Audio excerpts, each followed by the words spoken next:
రిజర్వేషన్ల విషయంలో కాంగ్రెస్ దుష్ప్రచారం చేస్తుందని ఫైర్ అయ్యారు చేవెళ్ల ఎంపీ అభ్యర్థి కొండా విశ్వేశ్వరరెడ్డి. కాంగ్రెసే ఇప్పటి వరకు 100 సార్లు రాజ్యాంగంలో మార్పులు చేసిందన్నారు. కాంగ్రెస్ గ్యారెంటీలే గాడిద గుడ్లని, మోడీ గ్యారెంటీలు బంగారు గుడ్లని తెలిపారు కొండా. కేంద్రం తెలంగాణకి ఇచ్చిందేమీ లేదంటున్నారని, రేషన్ బియ్యం, మద్దతు ధర, యూరియా సబ్సిడీ, ఉపాధి హామీ నిధులు ఎక్కడి నుంచి వస్తున్నాయని ప్రశ్నించారు. తనపై అసత్య ఆరోపణలు చేసిన రంజిత్ రెడ్డి దమ్ముంటే బహిరంగ చర్చకు రావాలని విసిరారు కొండా విశ్వేశ్వరరెడ్డి. ప్రభుత్వం మారినాక ఎన్నో మారినాయి.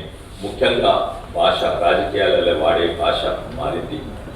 అప్పుడు ఇంతకుముందు ప్రభుత్వం భాష మొత్తం దిగసారిపోయింది. కానీ కొత్త ప్రభుత్వం వచ్చినాక గౌరవప్రదమైన భాష వాడకం మొదలైంది. ముఖ్యంగా సీఎం గారు మంచి భాషతో మాట్లాడుతుంది. కేంద్ర ప్రభుత్వంతో మంచి సంబంధాలు పెట్టుకున్నారు. మోడీ గారిని పెద్దన్న అని మంచి సంబంధాలు పెట్టుకున్నారు. కానీ ఇప్పుడు ఆ విధానము, ఆ డైరెక్షన్ మారింది. ఇది మంచిది కాదు. వారికే కాక రాష్ట్ర ఇమేజ్ కొరకు రాష్ట్రానికి మంచిది కాదు.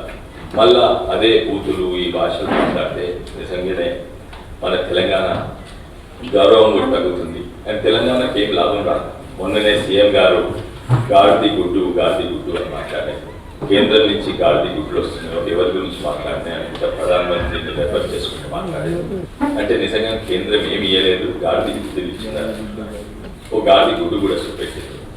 కానీ 5 కేజీల బియ్యం ఇచ్చేది అది గాడిది గుడ్డు కాదు. మద్దతు ధర రైతులకు వస్తుంది, అది గాడిది గుడ్డు కాదు. దాదాపు 20,000 కోట్ల కంటే ఎక్కువ మద్దతు ధర వస్తుంది కేవలం బియ్యం కొట్టడానికి.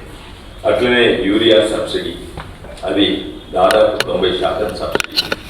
యూరియా సబ్సిడీ, ఫర్టిలైజర్ సబ్సిడీ, సర్పంచ్లకు వచ్చే పైసలు, లేకుంటే ఊర్లకు ఏమొచ్చినా కూడా మన ఎమ్మెల్యేకి ఉపాధి హామీ అన్నా, లేకుంటే రైతు వేదికలన్నా, అక్కడికి శ్మశాన వాటిక, ఎల్ఈడి బుగ్గలు, ఇవన్నీ గాంధీ కాదు, నిజంగానే వస్తున్నాయి. 2,500 రూపాయలు ఇస్తా అన్నారు ప్రతి మహిళలకు. అది ప్రజలకు గాంధీ గుడి తీరు కనబడుతుంది. మీరు మహిళలకు మళ్ళా పెన్షనర్స్లకు 4,000 రూపాయలు పెన్షన్ చేస్తా అంటున్నారు. పెన్షన్ వస్తలేదు, ఉన్న పెన్షన్ చక్కగా వస్తలేదు. అదే కాక నిరుద్యోగులకు 4,000 రూపాయలు ఇస్తా అన్నారు. ఇవి గాంధీ గుడి తీరు కనబడుతుంది. మళ్ళీ రైతులకు 500 రూపాయలు బోనస్ ఇస్తా అన్నారు మద్దతు ధర మీద. అవి గాంధీ గుడి తీరు కనబడుతుంది. ఇది మీకు లాభం కాదు. ఎందుకంటే మీరు మీటింగ్లకు పోయి గాంధీ గుడ్లు చూపెడుతున్నారు. గాంధీ గుడ్లు మీ గ్యారెంటీలే గాంధీ గుడ్ల తీరు కనబడుతుంది. కానీ మోడీ గారు ఇచ్చిన 5 కేజీల బియ్యం అంటే బంగారు గుడ్ల తీరు.